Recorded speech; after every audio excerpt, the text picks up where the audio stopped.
Welcome to another episode of Out of Spec Dave. I'm Dave.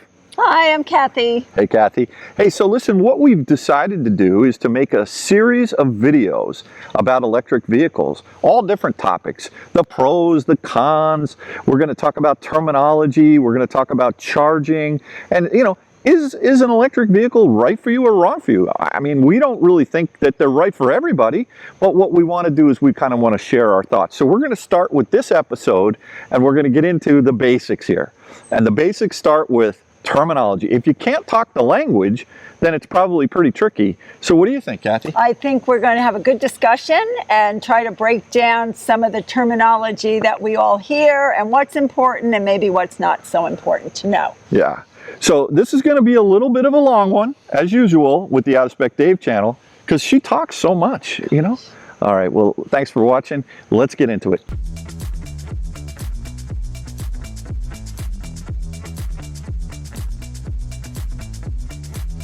In this episode, we're going to be talking about EV terminology.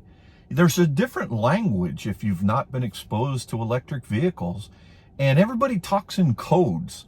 And Kathy and we're going to decode that for you. What do you think, Kathy? I'm going to try. All right. I mean, it's taken you a while, but you've got it down now, right? Well, I think I understand most of it. Yeah, it's a little bit of a lingo. Like, you hear people say, oh, I drive an EV. Well, what does that mean? Electric vehicle. And sometimes you hear them say, you drive a BEV. A BEV. It's a battery electric A battery electric vehicle. Okay, that's fancy. And then sometimes you'll hear people say EV-SE. So, what kind of units we're at that location down in row 8, and what was the EV-SE situation, Dave? You know what that is? I forget. It has something to do with the charging. It's the electric vehicle supply equipment. Equipment. Yeah, the supply equipment. So, the theme here is EV, electric vehicle, but the opposite of EV is ICE. Remember, like the Iceman cometh. That's right. Or remember Iceman from what?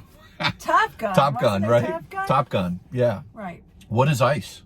Internal combustion engine. All right, so that means... I feel like I'm getting quizzed today.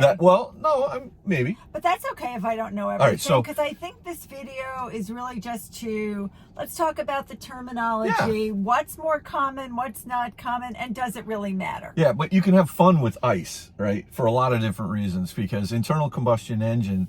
But when you see... Let's just say you go to one of the charging stations that's out in the public... whether that's a fast charger or a medium charger, and we'll talk about that a little bit, and you see a gas or a diesel car that's parked in a spot where people can charge their electric cars. Right. You know what that's called? Iced. Yeah. You're iced out. They iced the spot. And as a matter of fact, they have, I think there's a Facebook page called Ice Holes. Is that true? Yeah, I think so. Not on Facebook. I don't know if it's Facebook, but somewhere. And people take pictures of people who actually block the EV chargers. I would say that's fair. Yeah, and they shame them. Because there's always a sign that says reserved for EV. Right, exactly. All right, so what about, here's one, HEV. Hybrid electric vehicle. Hybrid electric vehicles. Meaning that you can pump some gas into your car too. Right. So in a hybrid electric vehicle, what that means is that in addition to a car having a battery, now every car has like a 12-volt battery, like the small batteries. Yes. That every car has it. Even an electric car has a 12-volt battery. And what that 12-volt battery does is it powers things like your stereo and your headlights and your turn signals. Mm-hmm. And like the overhead lights in the car. But then there's this big battery that's in the car as well. And that's that battery powers the motor that's in the car. Sometimes people call them engines and motor. Like, when you think about... Like step on the gas pedal. Yeah, but like, I'm just saying we all have this. Right, I still say give it the gas, or if I don't say give it the beans, but... Yeah. But, the Dodge, Detroit is known as Motor City. Right, Motor City, that's the old term for Detroit, where a lot of the manufacturers of legacy manufacturers have been. But a motor, at least in today's day and age, it means that it's an electric motor as opposed to a gas engine. So so what a hybrid electric vehicle has on it is an electric motor with a big battery in addition to the 12-volt battery, and then it also has a gas engine. And so that is something that combines two different sources of power. And one of the reasons why hybrid electric vehicles are very popular is because it gives people the peace of mind that, okay, I'll go as far as my battery will let me go. But if the battery runs out, then I got my gas engine to take me wherever I want to go. In fact, if I'm not mistaken, your very first experience tiptoeing into electric vehicles was when you got the Prius. That's right. Hybrid, right? That's right. That's what it was called, the Prius Hybrid. And it was sort of fun for you to see, I can go this far on gas, right. I can go this far on electric. And so I had a lot of fun with that hybrid electric vehicle. And then the industry got fancy and they said, let's put a little bit bigger battery in a hybrid electric vehicle. Because typically, you know, hybrids will have maybe 5 miles of range on just electric. And if you give it too much electric juice, as we call it, juice is another term, that just means the beans, the acceleration, then it will actually kick on the engine and combine not only the power from the battery to feed to power to the motor, but it will the electric motor, but it'll also use power from the gas engine to power. And now it's using two different sources of energy to propel the car. And maybe that's a nice way for people who aren't yet sold on getting a pure EV. Yeah. I think it's a nice way to tiptoe into this experience. Yeah. Because, all right, maybe you've used up all your juice and you go, no big deal, I can get to a gas station. I have a limited amount, but you can get there. And over the years, the technology of hybrid electric vehicles has gotten a little bit more fancy and a little bit more range. I kind of see it as a gateway drug, though, towards the ultimate, which is a battery electric vehicle or pure EV. Because what happens is in a hybrid electric vehicle, you're kind of giving up, you don't really have that much range on electric, and the gas engine that they put in those cars are usually not the same gas engines that they put in the pure gas version of the car. And so if you get for example, the RAV4, which is an extremely popular hybrid electric vehicle, I'm not sure that you get the same gas engine in that vehicle as you do in the hybrid as you do in the pure gas. So you're getting a little bit of this and a little bit of that. It's kind of a compromise. One might argue it's the best of both worlds because you do have that peace of mind that maybe I'm not going to run out of, if I do run out of battery juice in the car, then I still have, you know, the dinosaur juice, the go-go juice, the gas powered to keep going. But then what's happened with these hybrid electric vehicles is they've actually gotten a little bit fancier, and they put a little bit bigger batteries beyond the 12 volt, a little bit bigger batteries in to propel the vehicle, and they added plugs to them. And those are called PHEV, or plug-in hybrid electric vehicles. And some of the ranges on these plug-in hybrid electric vehicles have gotten pretty decent. But typically, with the exception of, I believe, one car, the Polestar 1, plug-in hybrid electric vehicles only accept AC, like what you would have at your house. They don't accept DC, which we're going to talk about in a little bit. So a Polestar 1, which is a very rare car, that will accept DC fast charging, and it's also a plug-in hybrid electric vehicle. So there's a lot of these vehicles on the market.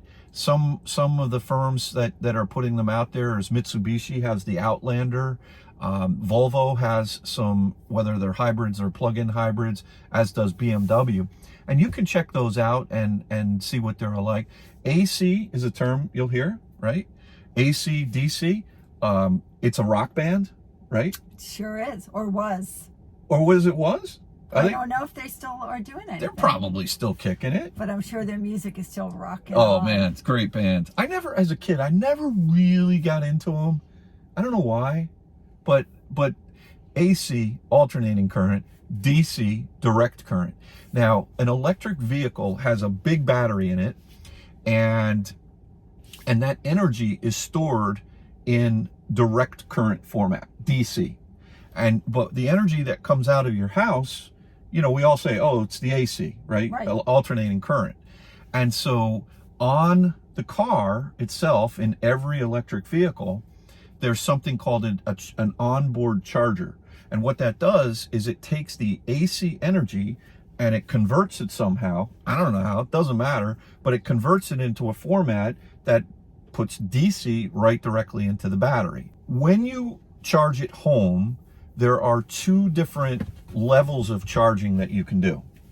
You know what those are?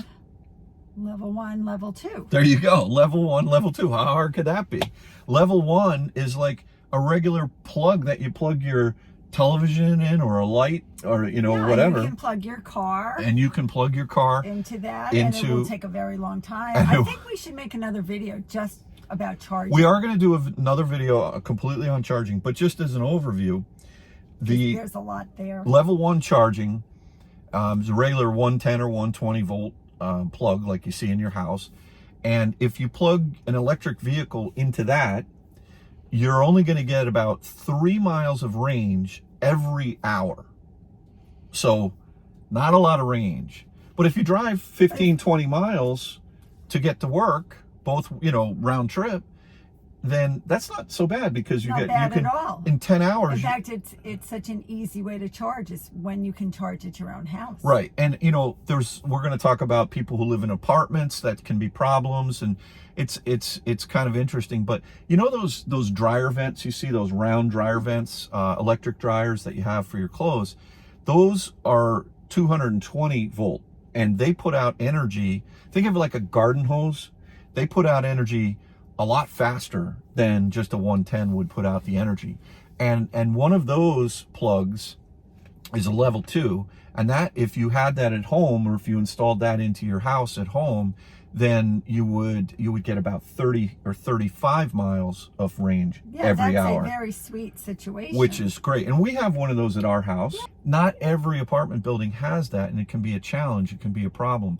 But when you go to, you know, a public charging facility, you may see these level 2, sort of what you would have in your house. They may be at a library, or at a government building, or they may be in downtown, like in New Canaan. They have that one, and it's a place that you can charge your car up at 30 miles every hour. And oftentimes, if you get pretty savvy at them, like in Harbor Point and Stanford, those things are free, and you can actually get free juice just by plugging in and finding those. Sure. And we'll go over how you find them. There's apps that you can use, and there's all different things. But then there is a whole nother world. Some people call it level 3. And what I would say, it's okay to call it level 3, but it's really DC fast charging. It's supercharging, isn't it? Well, supercharging is Tesla's brand of DC fast charging. And the acronym for that is DCFC. So instead of AC, whether it's 110, level 1 or 2, DCFC.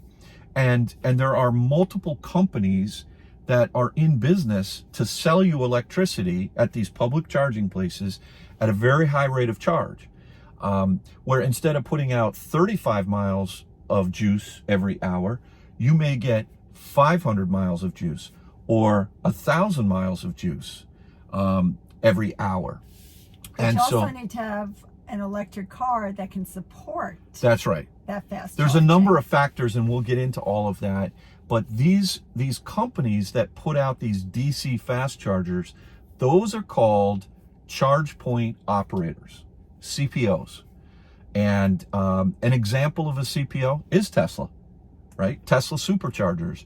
You see them, the red and white units, and the connector that's at the end of them, they call it an NACS or a NACS connector. There's been a lot in the press recently about the sort of, like, think of it like back when I was a kid, or when we were kids, there was Sony Betamax to watch a movie, a videotape, or there was VHS.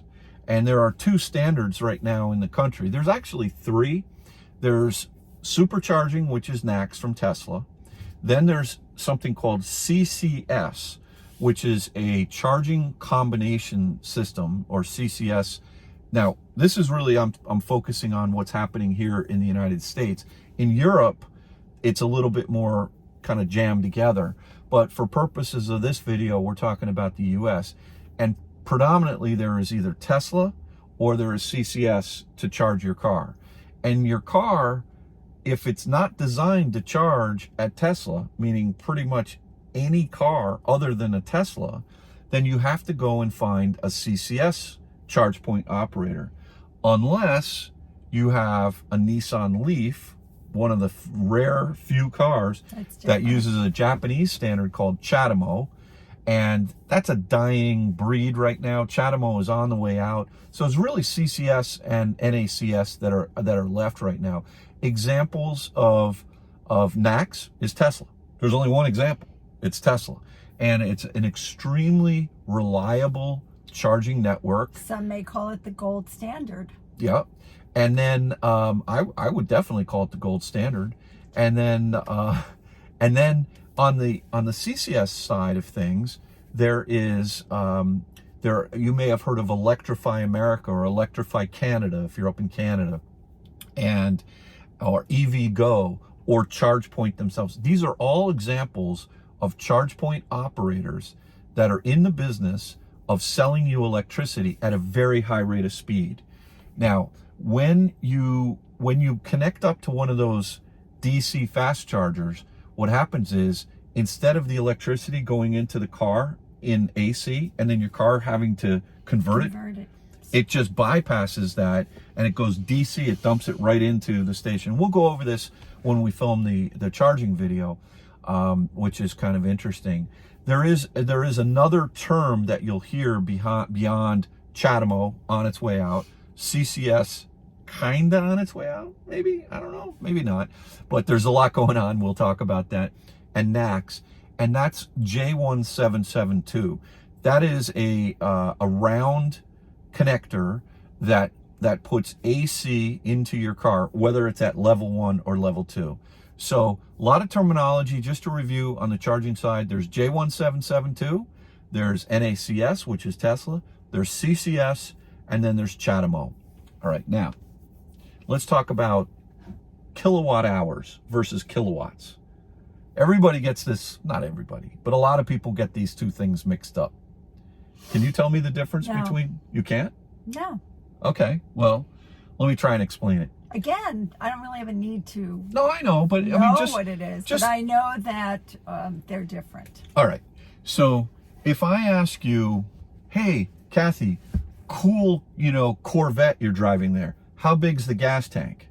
What are you going to say to me? Whatever it is. All right, so tell you. how many, what are you going to tell me? I don't know. It holds 50 gallons of gas. Okay, 50 gallons or 20 gallons of gas, Whatever. Right?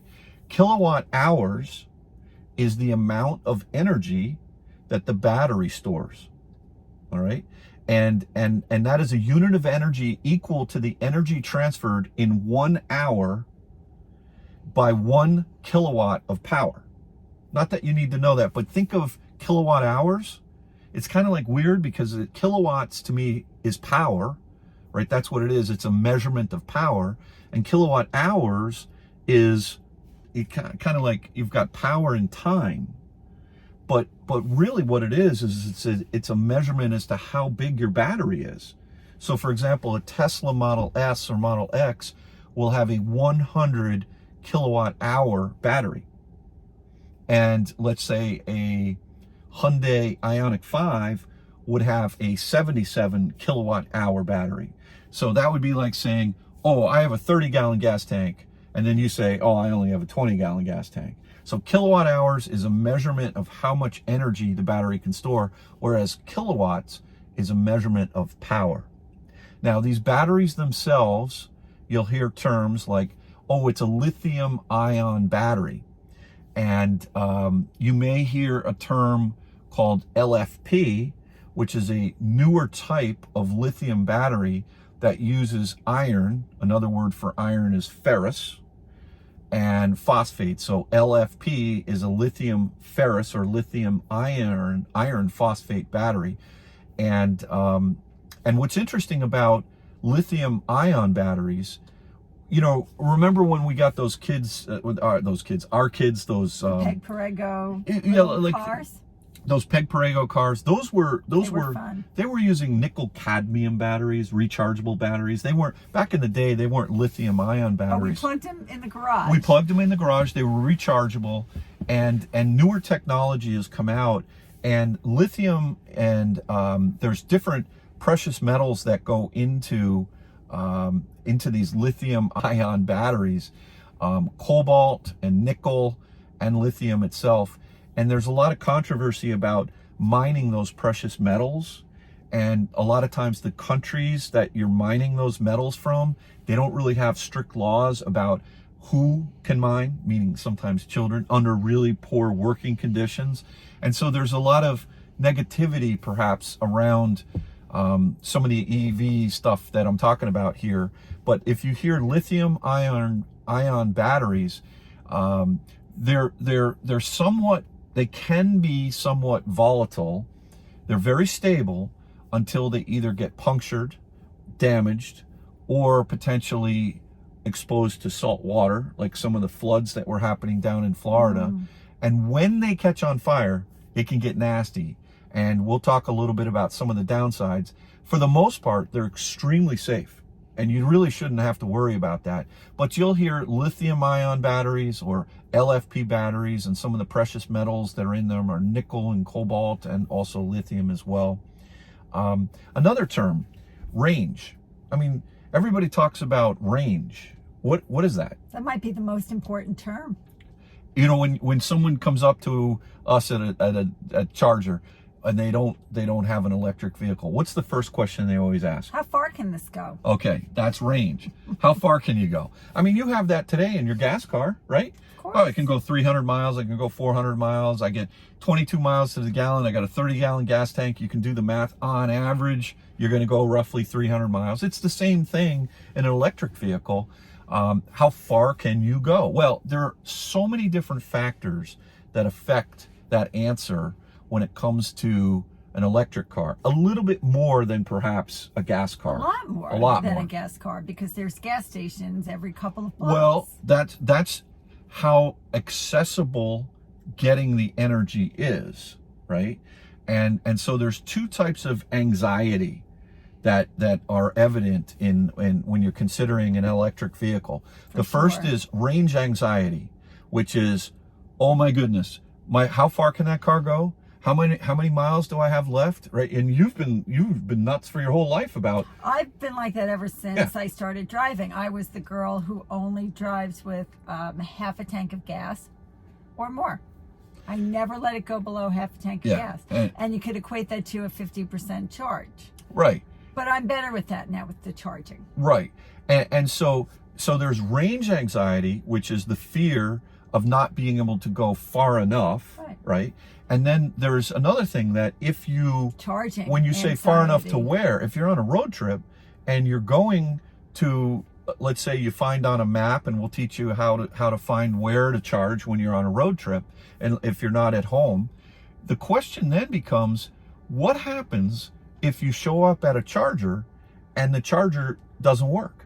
Well, I think even before that, and I think we're going to make a detailed video about charging, but it's also about how do you get to a charger? Yeah. Then you have to it's more about strategy, I think, when you are dealing with an electric car. And it's very manageable. You just have to be aware of some of the pitfalls. Yeah, navigating to a charging station, but preconditioning your car. Preconditioning the battery. We'll get into all that. But there's two types of anxiety that you'll hear: range anxiety and charger anxiety. And I think charger anxiety is more prevalent than range anxiety. As more and more of these charge point CPOs are putting their units out there, so you get more and more Electrify Americas, more and more EVGos. Yeah. There's a whole host of these. And they are popping up. They're popping up. But what happens is sometimes when you get to them, they are either full, right? Or they don't work. Or here's another term that you'll hear us use: they're nerfed. Remember the Nerf? There's like squishy.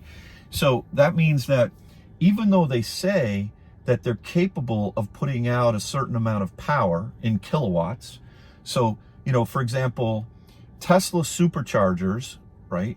They have two different versions of, well, three different versions of superchargers. They have what are called urban superchargers, and those put out about 75 kilowatts of power. Then they have supercharger, which is V2, which puts out about 150 kilowatts of power. Then they have what are called V3s, which put out 250 kilowatts of power. And now we're just starting to see the first V4s go in the ground over in Europe that are capable of putting out even more than that, quite a bit more than that. And, you know, there's a lot of talk about the new Cybertruck handling the higher speeds that these V4s are going to put out. Over on the CCS side of things, you may pull up to an Electrify America station and they may say, well, this is a unit that is capable of putting out 350 kilowatts of power. But this unit over here is only capable of putting out 150 kilowatts of power. So, but what if, let's just say the 350 kilowatt unit, that dispenser at Electrify America, is nerfed and it can only put out 50 kilowatts of power. Well, it means you can get juice, right? Electricity, but what's going to happen is you're going to have to very slow. You're going to have to wait. It would be like going to a gas station and putting the nozzle in your gas tank and it taking like out. And it just trickles out like driplets of water coming out of a garden hose, as opposed to a V3 250 or an EA 350 that is working properly. It's just pouring out the energy super fast. We'll also get into this in the charging video that we make, but it's a combination of how much energy can that DC fast charger put out and how much energy can your car take in. And there's these two factors. So these are kind of the things that you start to learn about electric vehicles, and it's a little bit of a fun puzzle. Again, these are just really terminology today that we want to do. So we went over range, anxiety, and charger anxiety. Range anxiety, I'm going to run out before I get to a charger. Charger anxiety is you get to the charger, but the thing either doesn't work, or it's full, or it's nerfed. And so those or there's an ice car. Or there's or you know, or it's iced. Or worse than that, somebody charged and they finished up and they just move their car. They don't move their car and they just stay on the hook. At the mall. Remember when I was in South Bend, Indiana? Oh yeah. And that bolt just sat on the hook. He would finish charged all the way to, here's another term, state of charge, SOC. He was at 100% state of charge. Think about your cell phone. What percentage is your battery at? Is it at, oh, I'm at 13% or I'm at 100%? That's the state of charge that you're at. This guy charged all the way to 100% and was at 100% state of charge, and then was still plugged in and blocking the unit from someone like me who's passing through to charge. And there were only 4 stations there. And he just was on the hook. I call on the hook means you're plugged in. And he was there for an hour and 15 minutes past the time he hit 100%. And we'll talk a lot about this, the charging etiquette and things like that. But all right, another term, regenerative braking. Do you know what that is? Yes, I do know what that is. All right. That's when you take your foot off the accelerator. I almost said the gas pedal. It's okay. You can say when you take your foot off the accelerator and the car automatically slows down. I guess that's like one pedal driving too. And then energy is put back into the motor. Okay.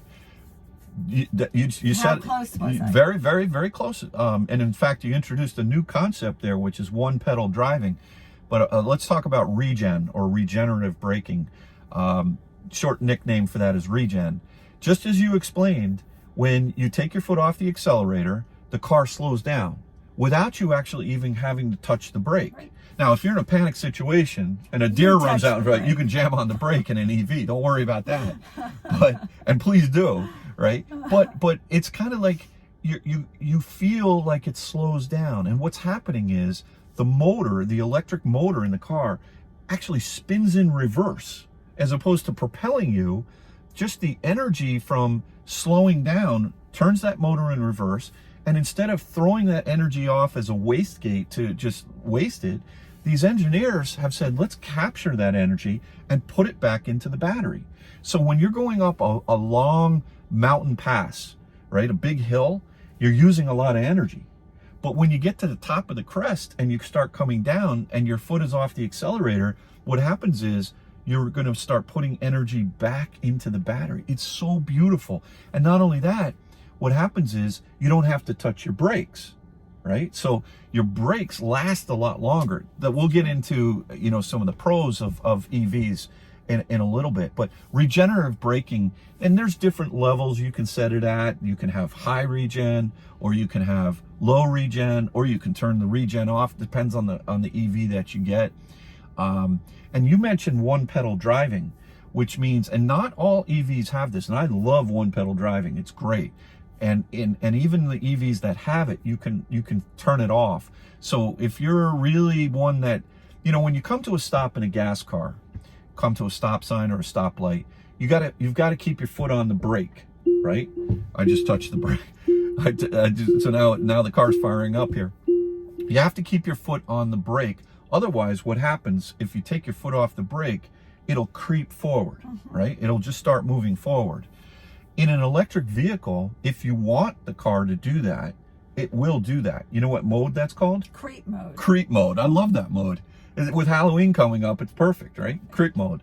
But you can turn that mode off, and so that when the car comes to a stop, and you won't even have to touch the brake if you time it right. It's kind of like a game, right? And you start to, there's a finesse. There's like a little finesse, and you can, so you can do what's called one pedal driving, and you really, if you get good at it, you don't really have to touch the brake, and you'll come up to a full stop. Just glides right there, it stops, and you learn exactly how much you have to leave the distance for. That's right, and you don't need to touch the brake.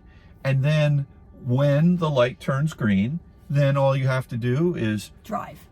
Just touch the accelerator and drive off, which is great. And so, you know, the one pedal driving in combination with regen, if you haven't ever driven an electric vehicle, it's probably, it may freak you out a little bit at first, but what I would say is live with it, because it's awesome once you get used to it. I mean, are you used to it? It takes a week. It only takes a week. A week? You think a week? To learn how to regen? I was going to say like 10 minutes.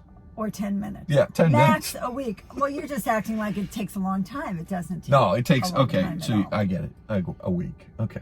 Well, if you only drive your car once a week for 10 minutes, that's a week. It takes 10 minutes. All right. So, look, there's all these other terms. There's amps, and there's watts, and there's volts. For purposes of this video, don't worry about it. You don't need to know any of those terms to drive an electric vehicle. Kilowatt hour and kilowatt, yeah. Kilowatt power, kilowatt hour is the amount of energy that you have in your battery pack. BMS is a term you may hear, which is the computer system. It's the battery management system. And what that does is it sends information to a screen in your car that tells you what is your state of charge, how much energy do you have now, based on the destination that I'm going to. I predict you're going to get there with a 10% state of charge. So the BMS is something that think of it like the computer. That's all. It's the BMS, the battery management system. One last concept that you may hear. My favorite commercial last year's Super Bowl was the Kia EV6 with RoboDog. Very cute. And I don't know if any of you have seen this, but basically there is a function called V2L, which is vehicle to load. So if you think about an EV, an electric vehicle, you've got this giant battery with, let's say, a 77 kilowatt hour battery pack in a Kia EV6. And wouldn't it be nice if you could plug something into that battery? Like a toaster? Perhaps like a toaster, which you've done before. You made me a... We do have a video on that. Yeah, what did you make me? An English muffin with peanut butter and jelly? Yeah, and it was good. But you could power, wouldn't it be good if you could take energy, not just put energy into this battery pack, but you could take energy out of that battery pack. And that's what you'll hear, V2L, vehicle to load. And not every car has it. In fact, Tesla doesn't offer that today. Right. At least to my knowledge, they don't offer it. And but the Kia, the Genesis, and the Ioniq 5 from Hyundai do, as does I think the F-150 the pickup. F-150 has it as well. And we're going to see a lot more of that vehicle to load. And there's a lot going on with something called vehicle to grid, which is using your battery to actually put energy back to the electrical grid, take energy from the grid, put energy back to the grid. There's a lot going on in that space, which I find really fascinating now. In fact, there's big discussions around school buses, especially in California, where school buses are kind of the perfect use case to hook up to vehicle to grid, because they get a lot of demand during the, when it gets super hot there. And what is there, a bug up there? I don't know, I think so. I don't know if he's inside or out. I don't know, but anyway, you're going to hear more about this V2L, vehicle to grid, V2G. And as a matter of fact, we did a video on vehicle to damsel in distress when you were, remember, did that too. she was pretending that she ran out of juice with her Model 3, and I pulled up in an F-150 Lightning, an electric Ford pickup truck, and I charged her up, and I think I got a date out of that, didn't I? I think so. Yeah, I did. So that's why I like V2L, vehicle to damsel in distress. But look, don't get overwhelmed by all these terms. I think you're giving me vocabulary anxiety right now. Is that VE? I think it's VE, vocabulary. Oh, VA. Vocabulary anxiety. There you go. I think can I sum it up the way please. I would? Yes. Did I do bad? I just think it's like so much information. It's so much, and there is a lot out there, but if you are new to driving an EV, you probably already understand some of the basics. And if you are watching this video and you were deciding, should I get one or not, don't let all these terms dissuade you. It's like driving a car. There's just, there's a little tiny learning curve. That's what I think. All right. Well, fair enough. Fair enough. Listen, I just have one request for anyone that is new to EVs and perhaps still driving a gas-powered car. Please don't ice a DCFC. See if they get that? Yeah. ABC. Oh, that's another one. ABC. Always be charging. All right. Well, listen. Terminology, we could go on for another hour, but hopefully this gives you Terminology 101 turned into like a master's course. Well, that's okay. That's all right. Thanks again for watching another episode of Out of Spec Dave, and we'll catch you in the next one. Bye-bye.